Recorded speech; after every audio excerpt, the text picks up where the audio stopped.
Hello, Hello. and welcome to Blythe's Awesome Music Podcast, featuring my good friend, Mick. Hello. Hello. Hello. Today we're going to be talking about black metal. But not the genre black metal. Black people in metal. Awesome. Should we establish that we're both white people talking about this? Yeah, sure. We're both white people talking about this. Yeah. I think it's important to highlight black people in metal because I feel like a lot of the time they're kind of pushed to the back, Mm-hmm. you know? So, yeah. I'm going to be talking about Bad Brains. I'm going to be talking about Skin Dread. So, yeah. So, a lot of people consider Bad Brains, like, foundational for punk. But their third studio album, Eye Against Eye, is a funk metal album. It was released in 1986. It's, like, their best-selling album of all time. But Bad Brains was formed in 1976 with members Dr. No, Daryl Jennifer, H.R., Earl Hudson, and a lot of past members, most notably Sid McRae and Israel Joseph the First. Awesome name. They are crazy influential. I mean, they're super early in, especially for breaking down barriers about skin color and music genres. So they were influential to Beastie Boys, Nirvana, Foo Fighters, Soundgarden, Deftones, Rage Against the Machine, and a shit ton more. So when they started out in Washington, D.C., there's a lot of racism and there wasn't much black representation in hard rock or metal. And so they were only allowed to play the Sunday matinee, which they said started with them. I don't know if they, invented the idea of a Sunday matinee. I don't know. But so they got this early slot because they didn't think a lot of people would come to it, and they didn't think that black people would make good rock music, the executives. Dr. No states that it felt like the executives were saying, who are these N-words? And so they gave them bad slots, and then they proved themselves worthy, and now they're super influential. They got banned in Washington, D.C. for being a black rock band, literally just because of that, because people were uncomfortable with it. In a Chicago Tribune interview, Dr. No answered when asked how they felt about being a black band. He said, "I'm naive about that. It was never for us a black music thing. We just play music. We've always fought against stereotypes and categorizing." So clearly their identity was a big part of their band. Yeah, so tell me about Skin Dread. Okay, so Skin Dread is a Welsh music band that they were formed in Newport in 1998. Their first album didn't come out until 2002, though. They self-describe in their most famous song, they self-describe their genre as reggae, metal, punk, hip-hop. But people regard them as punk rock, hardcore punk, reggae, dance hall, jungle, ska, hip-hop, drum and bass, and dubs. People say they're all these different kinds of genres because they really are. It began with Benji Webb. He tried to start a different band before that in 93 called Dub War, but they had a lot of problems with their record. According to him, they wouldn't let them record and wouldn't give them money to live on. So they all went their separate ways, or else they were going to kill each other.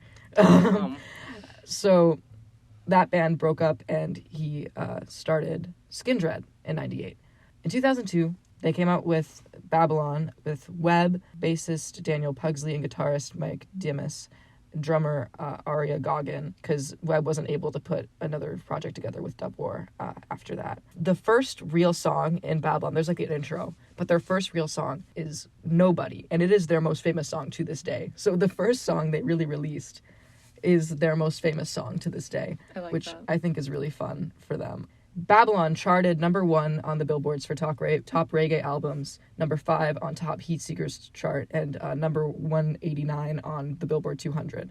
And Nobody, as a single, peaked number 14 on the mainstream rock tracks chart, and at number 23 on modern rock tracks chart in 2004. And they had another song in 2005, Pressure, that peaked number 30 on hot mainstream rock charts.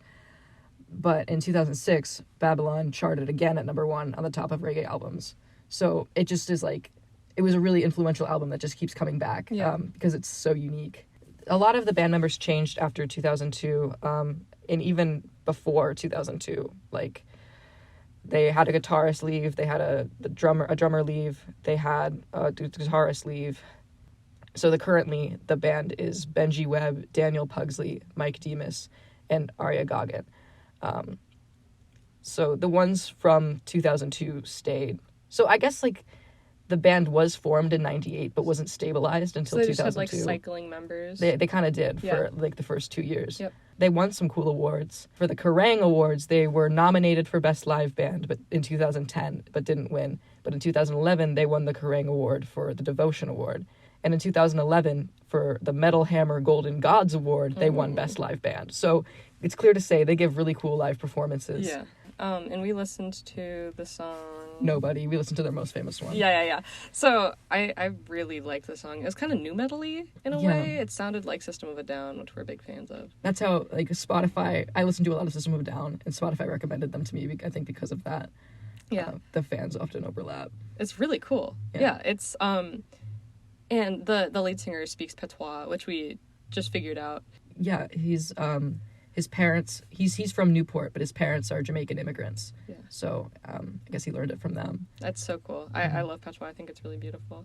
But also, aside from the language, his vocals are crazy. Like the singing, and he has a higher voice, but then when he screams, it's like totally like super low. It's a really cool contrast to me.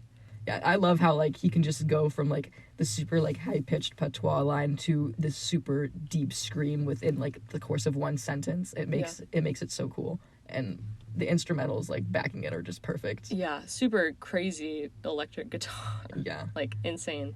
Oh, something I forgot to mention is that, like, people didn't know about reggae metal being a thing, and a lot of people, especially like until recently, nobody blew up on TikTok, and all the comments were like, "Whoa, this is so cool! I had no idea this was a thing." And blah blah blah. It like sparked this like trend of like all of these punk people like dancing to Nobody, and it really all of the black punk people like shined through on that trend, and they like seemed to be having like a really good time, and that trend was able to shine a whole new light on a part of the punk community that like wasn't super prevalent in media before, especially social media, especially on TikTok, because we know all about TikTok like suppressing black creators, and that like allowed a place for specifically black punk people to shine through on a dance trend. Yeah. But it just continued to celebrate the blackness of the music and of the people that are enjoying it. That trend was really cool. It's like a double whammy, because generally, as long as metal and punk has been a thing, there have been black fans, but they've always been like hated amongst the communities, which is so ass. Like, I mean, the Rolling Stones, super early, at one of their shows, they had a black person killed in the audience from their security. Christ. Yeah. So, like, since the beginning, black people have been excluded from these fan bases. And so the combo of TikTok also silencing black creators and punk and metal and goth black people not being celebrated, having those two factors end up still combine in this like really cool trend. Yeah, and then it worked out. This leads to my song to talk about, which is the title track off of Eye Against Eye of the same name. So we listened to it. This was my first time listening to it. It was also my first time hearing it. Yeah, it was, because I know that they're known for punk. It was very punky, the vocal style. Yeah. Also, it was like a mix of like classic metal screaming, like how you were talking about. Yeah, like it reminded me, like his vocals, like he'd get like super punk and like mumbly, and it was that style. But then every once in a while, he'd throw in this like industry plant hair metal, like high note that like I was like, oh, this is and also like there were a lot of pace changes that reminded me of that style. But that also switches. A lot of switches, but that also reminds me of like funk and jazz. So that could be incorporated from either of those. I think like it was really cool. It was really unique. It was super 80s. Yeah, and his singing voice is also beautiful. Yeah, like when he was hitting those like long notes, it was like his vibrato is so perfect. nice. Yeah, lots of changes in tempo, which was crazy. It was like an epic. It was, honestly. Yeah, very storytelling.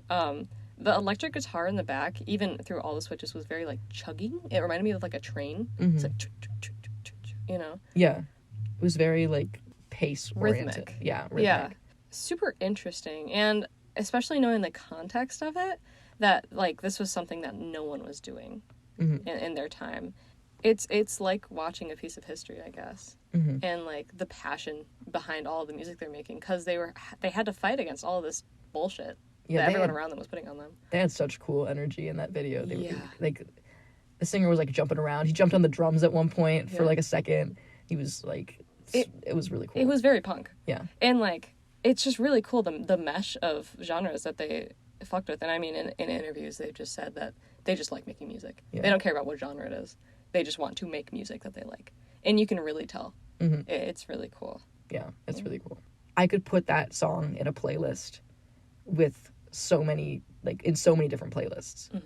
You know what I mean? Like, I could put that in a playlist with Guns N' Roses. I could put that in a playlist with Green Day. I could put that in a playlist with just, you know, like... It's funny you say Green Day, because Green Day also credited them as a super big influence. Yeah.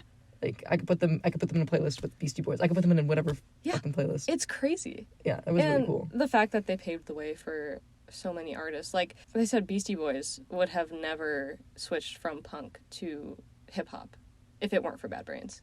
Because they were nervous about it, you know, because they're white Jewish boys, you know? And then they did it, and it was awesome. Because they were like, we just really want to make music, and if Bad Brains can do it, then we can do it. Yeah. And they did it. But yeah, I think it's super important to talk about Black people in metal, because they're just not talked about enough. Yeah. And especially, like, the influence that just Bad Brains alone had. Well, thank you so much for listening. Let us know if you have any supporting or opposing opinions in the comments. I'd love to hear. Or if you have any recommendations for other Black metal artists, I'd love to hear them. Okay, bye!